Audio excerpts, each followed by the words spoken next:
오늘 새벽에는 어떤 나라를 원하는가, 이런 제목으로 함께 은혜를 받고자 합니다. 내 민족 내게 주소서.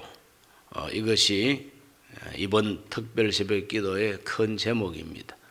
에스더가 아하수에로 왕 앞에 간절하게 소청했던 것, 내 민족을 내게 주소서. 만왕의 왕이신 하나님 앞에 오늘 저와 여러분이 에스더의 심정으로 이 나라를 달라고 하나님께 기도하고자 하는 것이 특별 새벽 기도의 취지입니다. 하나님께서 우리에게 그래 너의 민족을 너에게 줄 텐데 너의 민족이 어떤 나라가 되기를 원하는가, 그걸 우리가 한번 생각해 볼 필요가 있겠습니다. 나라를 주옵소서. 그리고 어떤 나라를 줄까?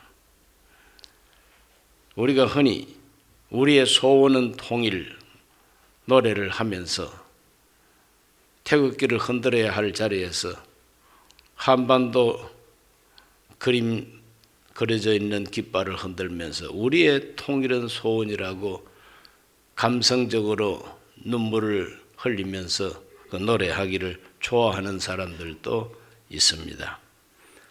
우리의 소원이 통일이다. 통일 국가를 원합니다. 이거겠죠. 그러면 통일 국가가 어떤 통일 국가가 되기를 우리가 원합니까? 적화 통일 원하시는 분 계시면 손 들어보기. 적화 통일이 뭐냐? 그것은 바로 김일성 중심의 통일이죠. 북한을 기준으로 한 통일입니다.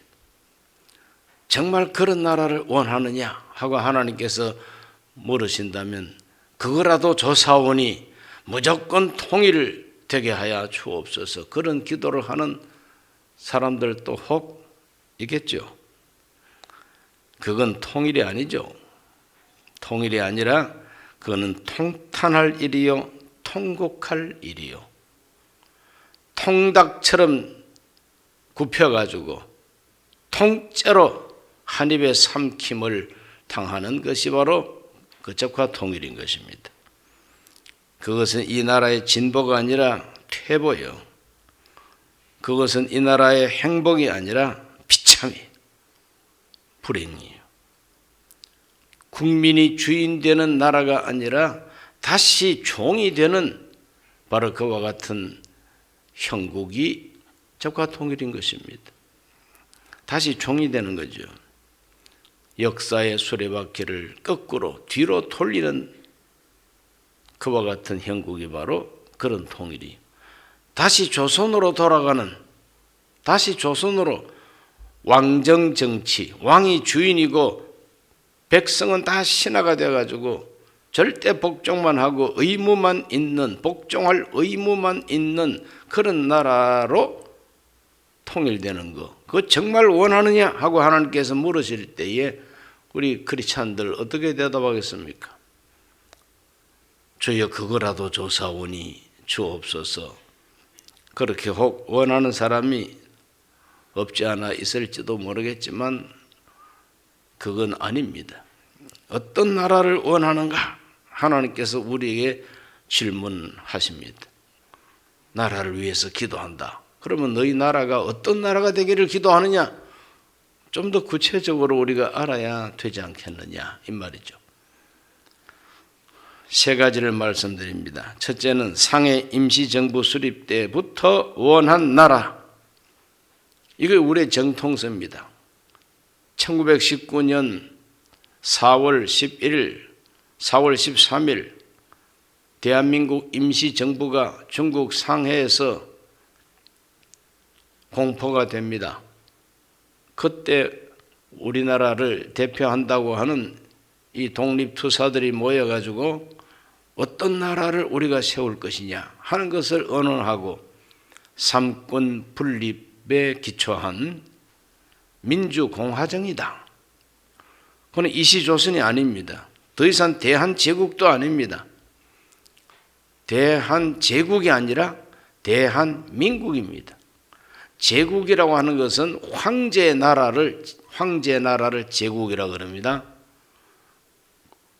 민국이라고 하는 것은 즉 국민이 주인 되는 나라, 국민의 나라, 대한민국, 대한제국이 아니죠.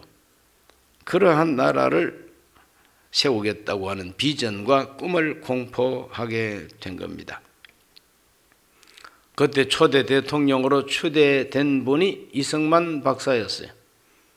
미국에서 공부하고 정식 박사가 되고 외교적으로 이 나라가 인정받고 강대국들에게 인정을 받고 그래야만이 이 다음에 나라가 될 수 있다고 하는 국제법적인 관점을 가지고 미국에서 독립운동을 했던 분이 이승만 박사입니다.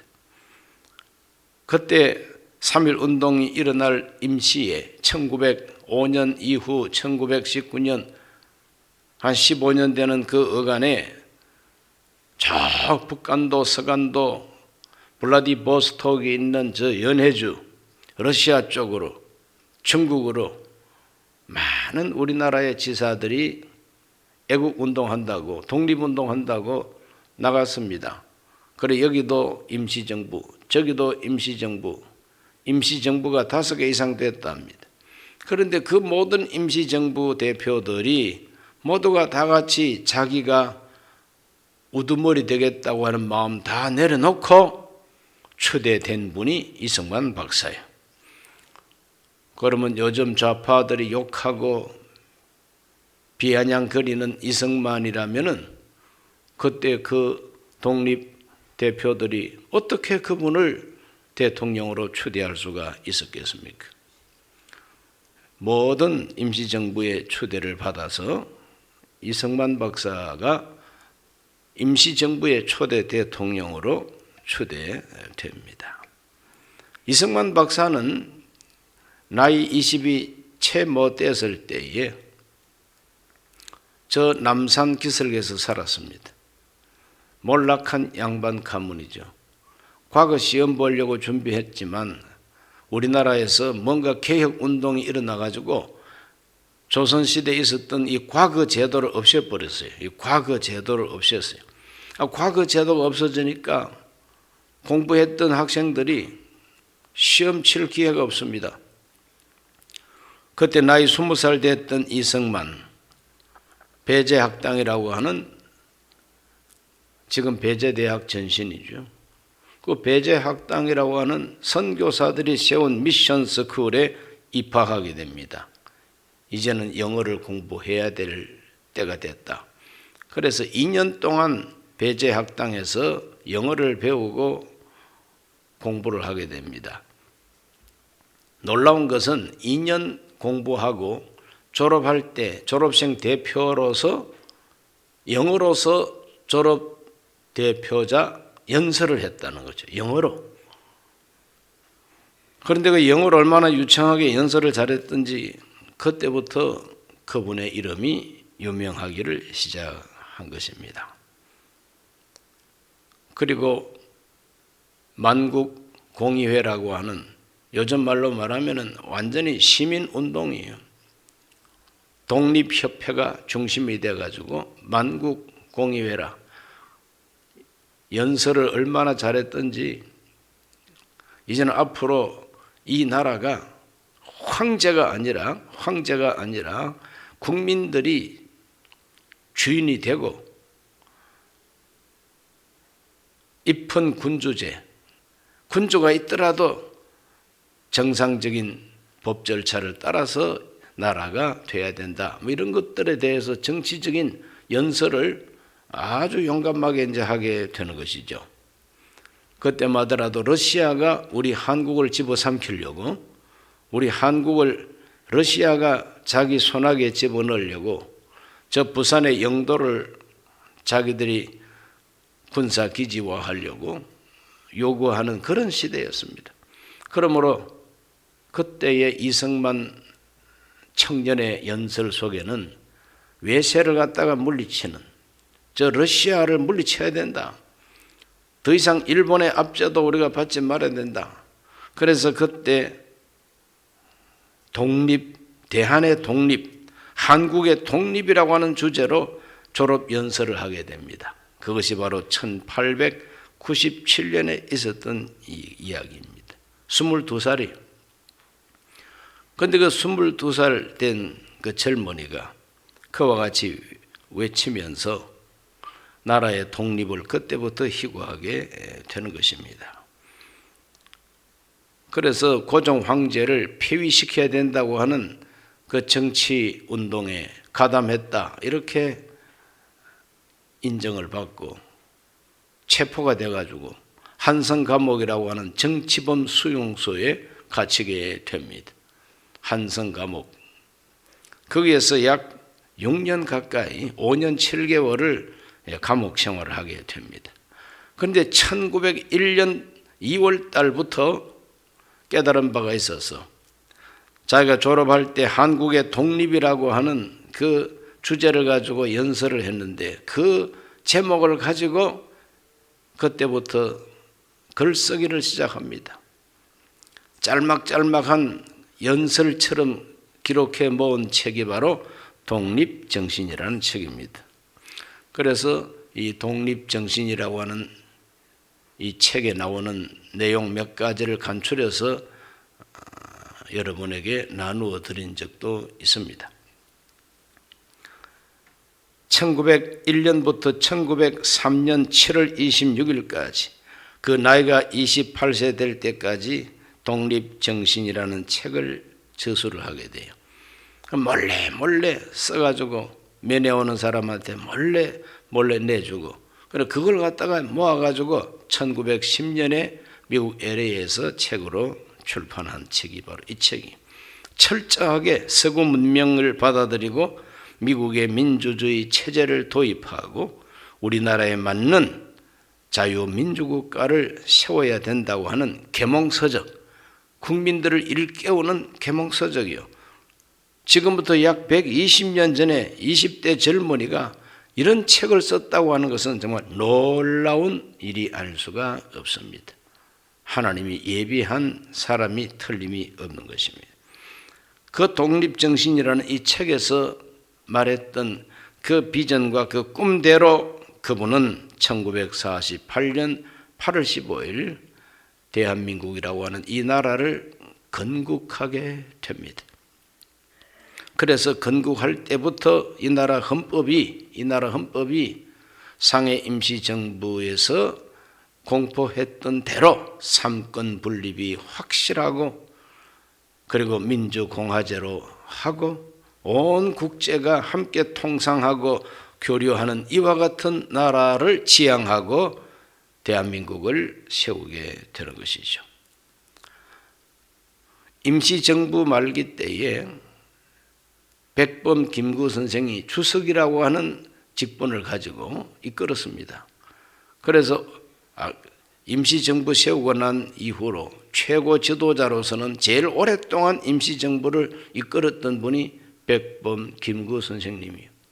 그 백범 김구 선생님이 쓴 그 일지가 있습니다. 백범 일지라고. 이 백범 일지 속에 보면은 이 어른도 그 마음속에 간절하게 꿈꾸는 대한민국이라고 하는 이 나라가 어떤 나라가 되어야 될 것이냐 하는 것에 대해서 잘 기록하고 있습니다. 그분은 민족국가, 우리나라는 민족국가가 되어야 되는데 우리나라 민족국가가 어떤 나라가 되어야 될 것이냐, 이런 글이 있습니다. 내 소원이 무엇이냐 하나님이 물으시면 나는 서슴지 않고 내 소원은 대한 독립이요 하고 대답할 것이다.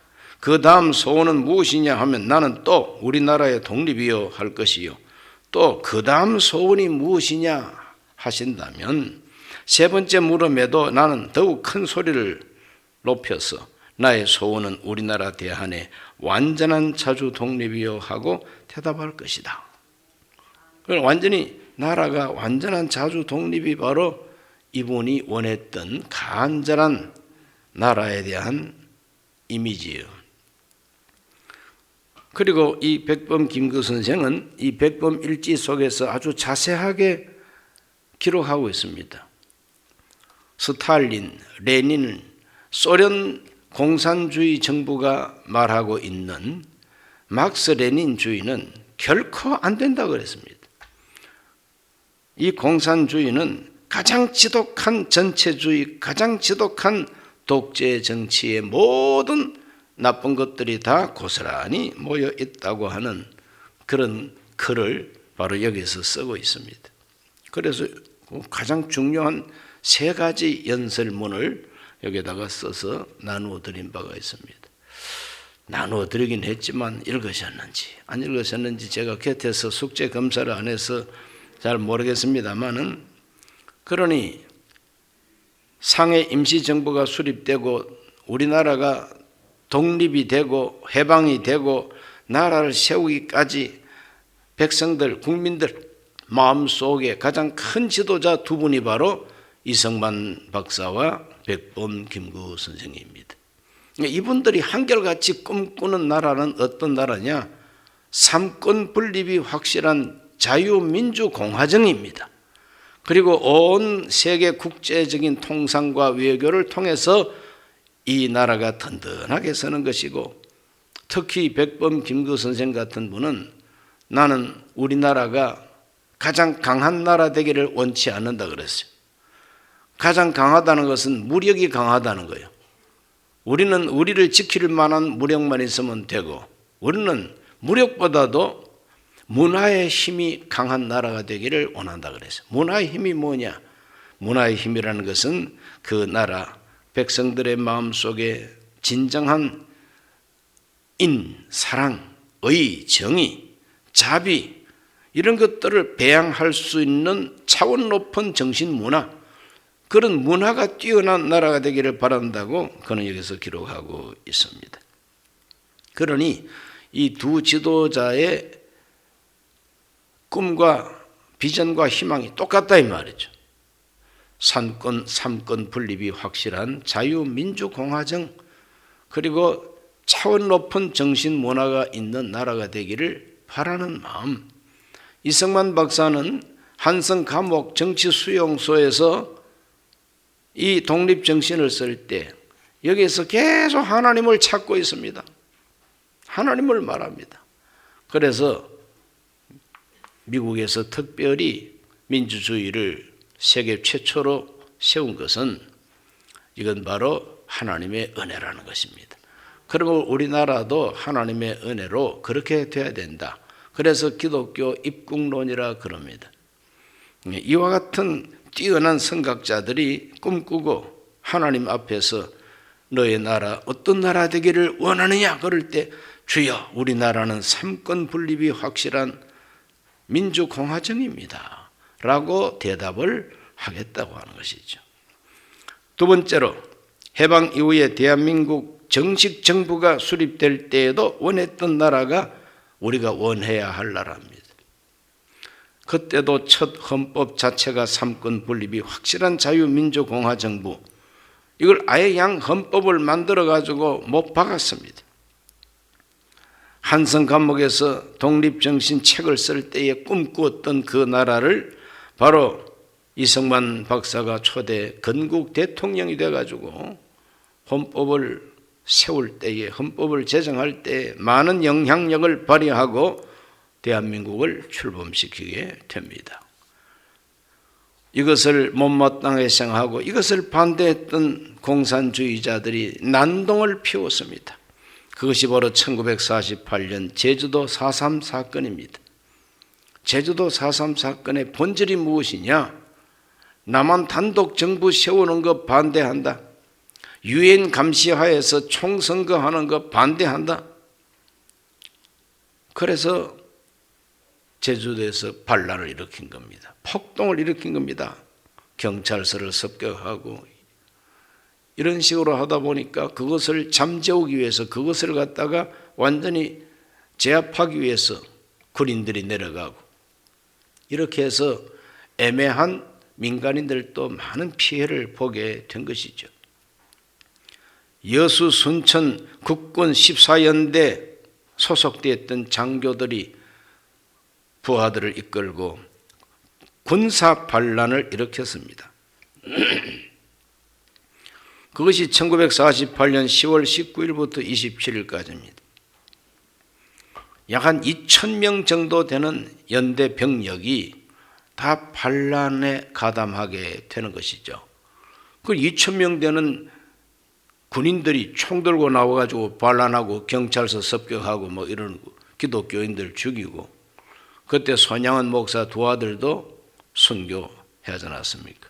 이걸 어떻게 하면은 잠재울 수 있을까? 그래 또 군인들이 내려가가지고 많은 반란군들을 진압할 때에 역시 또 민간인들이 많이 희생이 됐겠죠.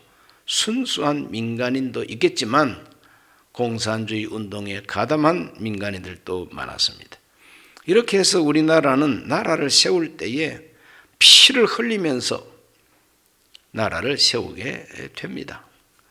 그렇게 피를 흘리면서 간절히 바라고 원했던 것이 무엇이냐? 자유민주주의예요. 공산주의가 아닙니다. 나라를 세운 지 만 2년도 못 돼가지고 북한에서 밀고 내려왔죠. 6.25 전쟁입니다. 그 전쟁 통해서도 자유민주주의를 계속해서 발전시키기 위해서 투표하고 선거하고 민주주의 방식으로 정치적인 그런 경쟁을 통해서 이승만 박사는 1대, 2대, 3대 대통령이요 4대째 대통령을 당선은 됐지만 부통령 선거 투표에 부정선거가 있어가지고 4.19 학생 데모가 일어나가지고 하야하고 말았습니다. 그가 그와 같이 마지막 말년에는 그를 애워싸고 있던 사람들이 독재하다가 나라가 망했어요. 그래서 군사혁명까지 나중에 일어나게 되는 것이죠. 군사혁명이 일어났다 할지라도 그 군사정부가 혁명정부가 이 나라를 이상한 나라로 이끌고 가지 않았습니다. 역시 자유민주주의 국가로 계속해서 이 나라의 정통성을 유지했습니다. 민주화 운동이라는 게 뭡니까? 그 민주화 운동이라고 하는 것은 왜 순수한 민주주의 하지 아니하고 한국적 민주주의라 그래가지고 유신 정권을 세워가지고 정치적인 반대 세력을 박해하느냐? 그래서 학생들이 데모를 하고 했던 것이 바로 유신 정권을 반대하는 민주화 운동이었습니다. 1987년에 군사 정권이 이제는 항복을 하고 민주화된 헌법을 만들어서 오늘 이 시간까지 그 헌법이 지금 적용되고 있는 것이죠. 그러므로 우리나라는 군인들이 쿠데타를 일으켜서 정권을 잡아도 자유민주주의는 계속해서 붙들고 내려오게 된 것입니다. 너희 나라가 어떤 나라가 되기를 바라느냐? 하나님이 질문하신다면 우리 모두는 102년 전에 3.1 운동의 열매로서 맺혔던 그 임시정부 때부터 지금까지 계속해서 발전시켜 내려온 자유민주 대한민국입니다. 그런 나라가 우리나라 되게 하여 주소서. 세 번째로 세계 속의 대한민국으로 발전하는 역사 속에서도 계속해서 원했던 나라가 우리나라죠. 이승만 초대 대통령은 한미동맹을 맺어가지고 그 미군이 우리 한국에 진주해서 6.25 전쟁에서 공산군을 몰아내고 미군이 떠나지 못하도록 발목을 한국에다가 딱 잡아서 38선을 미국이 지키게 하고 무상 원조를 막대하게 받았습니다.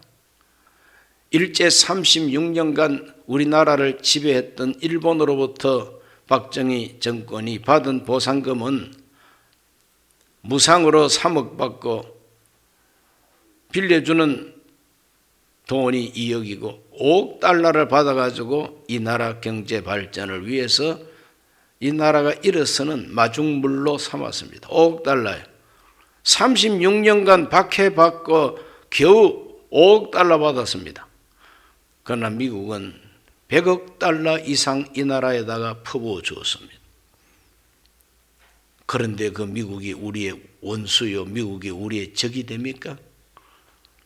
36년간 지배하고도 5억 달러 내놨어요. 그것도 3억 달러, 2억 달러 나눠가지고. 그러나 미국은 우리나라에 무슨 이익을 보았습니까?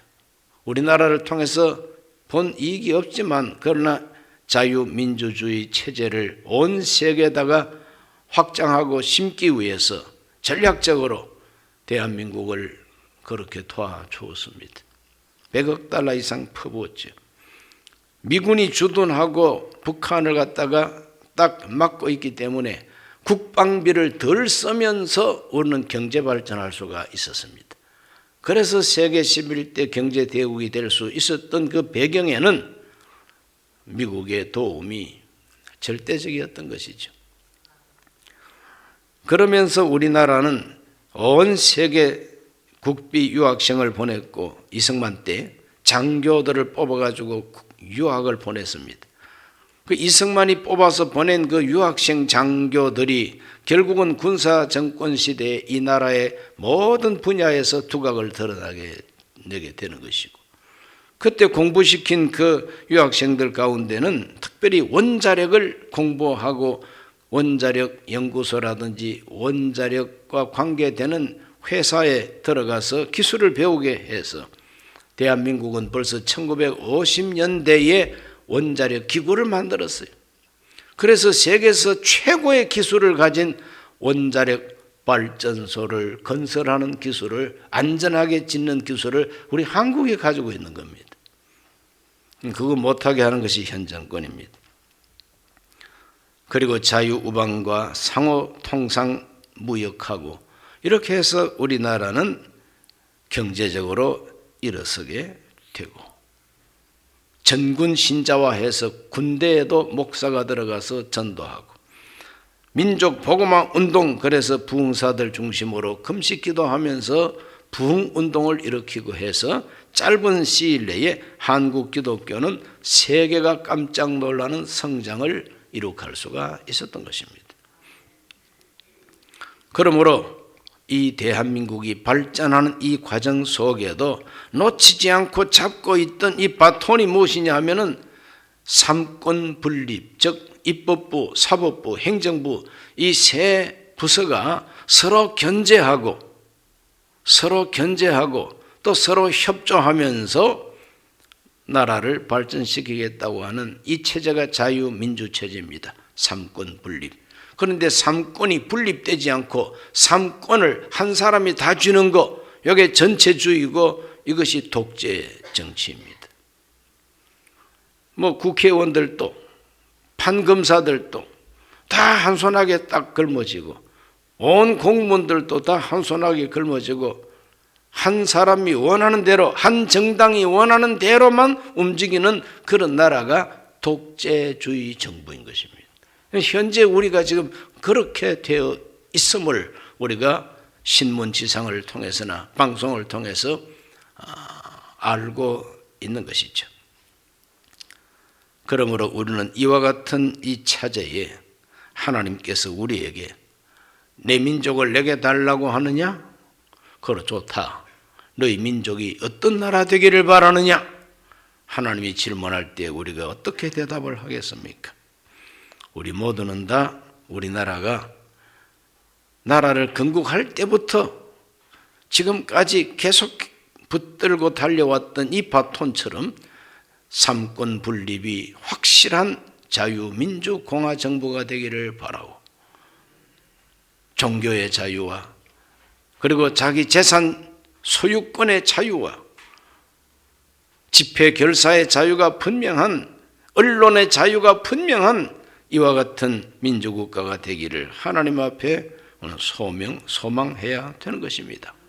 국민이 주인되는 나라에서 제일 핵심이 뭐냐 하면은 권리, 국민된 권리 행사의 꽃이 무엇이냐 하면 투표입니다. 투표. 국민들이 원하는 사람이 지도자가 되는 거예요. 그런데 이 투표권을 사기를 친다든지 훔친다든지 억압을 한다든지 해서 국민의 뜻이 반영되지 못하게 하는 것이 민주주의 최대의 적입니다. 그래서 3.15 부정선거를 통해서 이기봉 씨가 부통령으로 당선 안 될 사람이 당선되었을 때에 젊은이들이 피를 흘리면서 일어나지 않았습니까? 그때 그 부정선거와 연루가 됐다는 장관이 최인규 장관인데 혁명정부에서 그를 사형시켜버리고 말았어요. 국민들의 투표권을 터치하는 것은 사형입니다. 그냥 가장 민주주의의 최악의 대적인 것입니다. 그래서 사형을 하게 된 거예요. 60년 전에 이와 같이 있었던 이 나라의 그 부정선거에 대한 결과를 볼 때에 지금 현재 이 나라에서 그걸 정확하게 밝혀 나간다면 사형받을 사람들이 분명히 있습니다. 하나님께 우리는 어떤 나라 되기를 바라느냐? 진짜 민주주의 나라 되기를 우리는 기도해야 되는 것이죠. 그리고 국민들의 문화 수준이 높은 나라, 그리고 하나님을 주인으로 삼는 나라. 오늘 읽은 이 말씀이 뭡니까? 구하라, 주실 것이다. 찾으라, 찾을 것이다. 두드리라, 그러면 열릴 것이다. 무엇을 구하고 찾고 두드리느냐? 목표가 뚜렷해야 됩니다. 우리의 목표 가운데 이 나라가 어떤 나라가 되기를 바랍니다. 목표가 뚜렷해야 돼요. 또 그걸 도달하기 위하여 열정이 있어야 됩니다. 구해도 안 되면 두드리고, 두드리도 안 되면 하나님 앞에 목숨 걸고 앉아가지고 응답하실 때까지 부르짖어야 되는 것이죠. 그리고 행동하는 것입니다. 목표가 뚜렷하고 열정이 있고 행동하면 하나님께서는 반드시 응답해 주시는 것입니다. 기도합니다.